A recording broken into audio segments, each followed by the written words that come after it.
Hello, Gene Schwimmer here. Welcome to today's vlog. You'll remember yesterday, if you saw yesterday's video, that I was, well, pretty harsh on our president. I was criticizing him for something that he deserved to be criticized for. Today, I'm hoping that, well, I know I'm going to praise him or support him for something, but before I do that, new subject, we have to go back to yesterday's subject because a pundit on TV brought up a very good point about the topic from yesterday that I had forgotten. Yesterday's topic was Donald Trump's impulsiveness, his tendency to make these shoot from the hip, off the cuff decisions that turn out to be bad decisions because he has not planned. He doesn't think ahead sometimes. He just acts impulsively. I talked about his threatening Iran and then walking it back. I talked about the Huawei walk back where he pressured American companies not to sell certain computer chips to Huawei. He reversed that. He's running into these things because he doesn't plan. Now, on trade, this is a very important point. I'm really sorry I missed it because I should have known better. Does everybody remember the Trans-Pacific Partnership Agreement that Donald Trump took us out of practically the minute he took office? Pretty soon, within a couple of months. I think in March he took us out of this agreement. Businessmen were telling him, and especially farmers were saying, don't do it, Mr. President, it's going to hurt us. Well, you remember the debates, or try to remember the debates, because Marco Rubio made this very good point in the debates. Trump was arguing against the TPP, the Trans-Pacific Partnership. He was pledging to withdraw us from it if he won election. This is one promise I wish he had not kept. And at the time he said because of China, that he was withdrawing because of China. He didn't want to be in a trade agreement with China. Marco Rubio reminded him, or informed him is probably a better word, because I don't think Donald Trump even knew about it, which is the other thing, that he does not read a lot, doesn't do a lot of research. It's obvious by now, it should be obvious, but it was obvious even then. So he made all this bluster about China, and then Marco Rubio informed him that China is not part of the agreement. In fact, I'm going to, oh, if you're wondering, this pad that I wave around, yeah, these are my notes that I make. As I said, I tend to wing it myself sometimes. Maybe this video will someday be so popular that I can sit down and plan out a video and work out the cool graphics and everything. But right now, I just got to take a little time when I can because I have a day job. And this is the day, so I'm taking time off from my day job during the day. But you can see my notes here. This is what I work from, so I write it all down, and then I have to interpret it later. I can't even read my own handwriting sometimes. Anyways, I'm going to make an attempt. So, just for the record, these are the Trans-Pacific Partnership countries, members. So it's Australia, Brunei, Canada, Chile, Japan, Malaysia, Mexico, New Zealand, Peru, Singapore, and Vietnam. Do you see China in there? I don't see China in there. China was not a party to the agreement at the time that Trump was pulling us out of that agreement. Businessmen, the business community, but especially important because Trump loves farmers, is the farmers who were predicting, as this headline explains, that the Trans-Pacific Partnership Agreement, withdrawing from that agreement, would cost farmers, U.S. farmers, $1.8 billion. I would argue, well, we're way past $1.8 billion now. I'm going to explain why. It's because of this trade war that we're having with China right now, where Trump's only solution, as I said yesterday, is to impose tariffs. I think it's going to backfire. I think he should have planned better.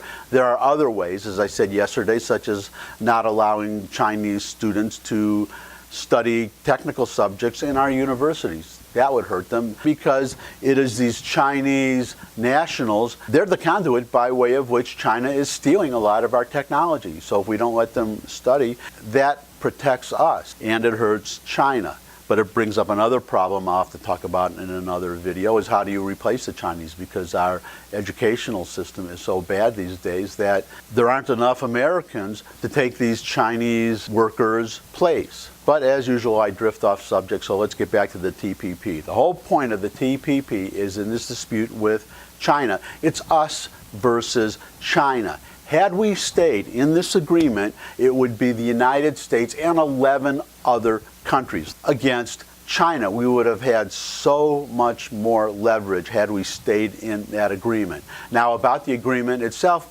it's a very long agreement. I can't say I read the whole thing, but I did read the important parts, and I read enough of it to tell you what that agreement was and why I was actually at the time so stunned that Donald Trump took us out of it, because it's obvious that he didn't read it. He just heard China, he heard international agreement, and he just stopped right there. But I actually looked at it, and you can look at it too. It's online. Just Google it. You'll find it. But that agreement is about this thick. It was very thick. It's it runs thousands of pages. I forget how many. But this much of it is the actual agreement, the terms of the agreement, most of all, the promise to reduce certain tariffs. The rest of the agreement, this much, the bulk of the agreement, is a list of all the tariffs that were going to be removed or be substantially reduced. All these countries, including us, were supposed to reduce these tariffs. What matters is, in that thick portion, this much is the United States. Remember, there are 11 other countries in that agreement. So this much would be the tariffs that we're reducing or eliminating, and the rest of this would be the tariffs that the other 11 countries are, well, they've done it already. They stayed in the agreement. These are the tariffs that they reduced or eliminated, as I recall, in some cases. So we would have benefited greatly on that basis alone had we stayed in the agreement. Plus, we have this new factor, which is dealing with China. We would have had 11 other countries working with us. We could have formed a strong bloc to challenge China. And look at the list of these countries. I just read the whole list to you, but let's focus on a few of these, some notable countries, which were Australia, Canada, Japan, Mexico.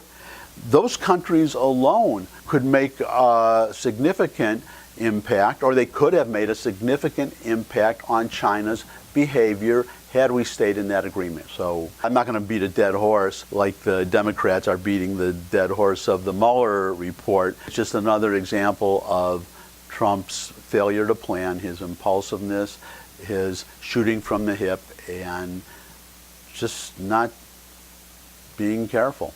Okay, that's enough Trump bashing for today. So now let's go on to a little bit of Trump praise. Now, the Trump praise is, as I'm sure everybody has heard by now, Donald Trump was supposed to meet, well, yeah, they actually did meet. It was a very short meeting.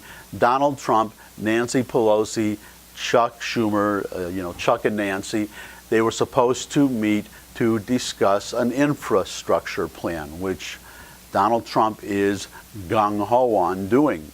He strongly supports this infrastructure plan. Shortly before that meeting, the very same morning, Nancy Pelosi meets with the radicals in the Democratic Party about impeaching Trump. She comes out after that meeting, but before meeting Trump, and this is something I can't figure out. If you're talking about, I mean, they call the Republicans a stupid party, but I cannot understand why she comes out and says what she said before meeting Trump instead of waiting till after the meeting, which would have been in another hour. But she came out and she said that Donald Trump was engaged in a cover-up, which is a crime. That's an impeachable offense. She comes out and says that right before she's going to meet Donald Trump. So naturally, knowing Donald Trump, and this is a point in Trump's favor because I think another president, a President Romney, would have been a lot more polite, not wanting to make waves and just being a gentleman, which Trump, whatever you say about him, I would not call him a gentleman. I mean, formally you say gentleman, but the way he acts, As much as I support him on many things, I would not call him a gentleman except as a form of addressing somebody, not as something that actually means that he is a gentleman. Others can disagree, which is what the comments are for below the video. So feel free to disagree. Tell me that I'm wrong. Tell me why. Tell me how. But he told them immediately when he walked into that meeting, he said, I wanted to work with you on infrastructure. That's something we all agree on. I came in here in high spirits wanting to work with you, but Nancy Pelosi comes out just before meeting me, accuses me, Donald Trump, of being engaged in a cover-up. And now you want to work with me? Forget about it.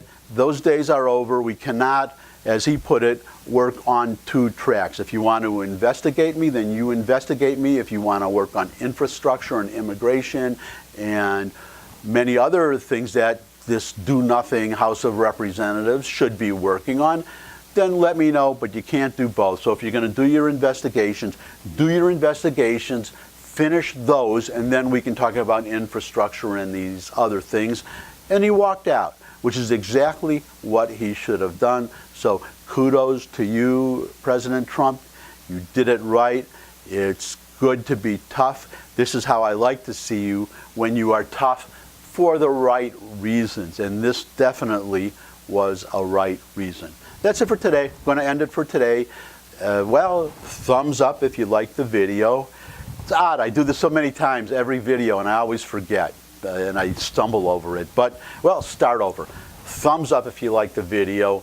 Share the video with anybody you think could benefit from the video. If you have comments, put them in the comments below. If there's a subject you would like me to cover, then you can put that in the comments below the video too. Oh, and because I get so few comments right now, I am able to address specific comments. So I got a comment from a gentleman who I'm sure really is a gentleman, Dave Esty. I think I pronounced that right. Thank you for your comment.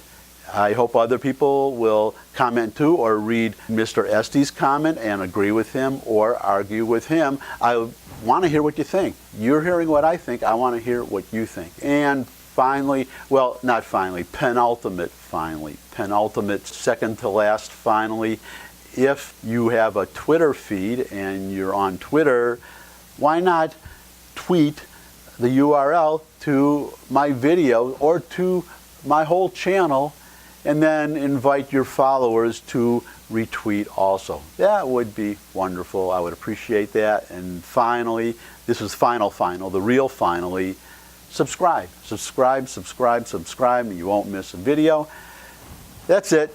So long for now. See you soon. Bye.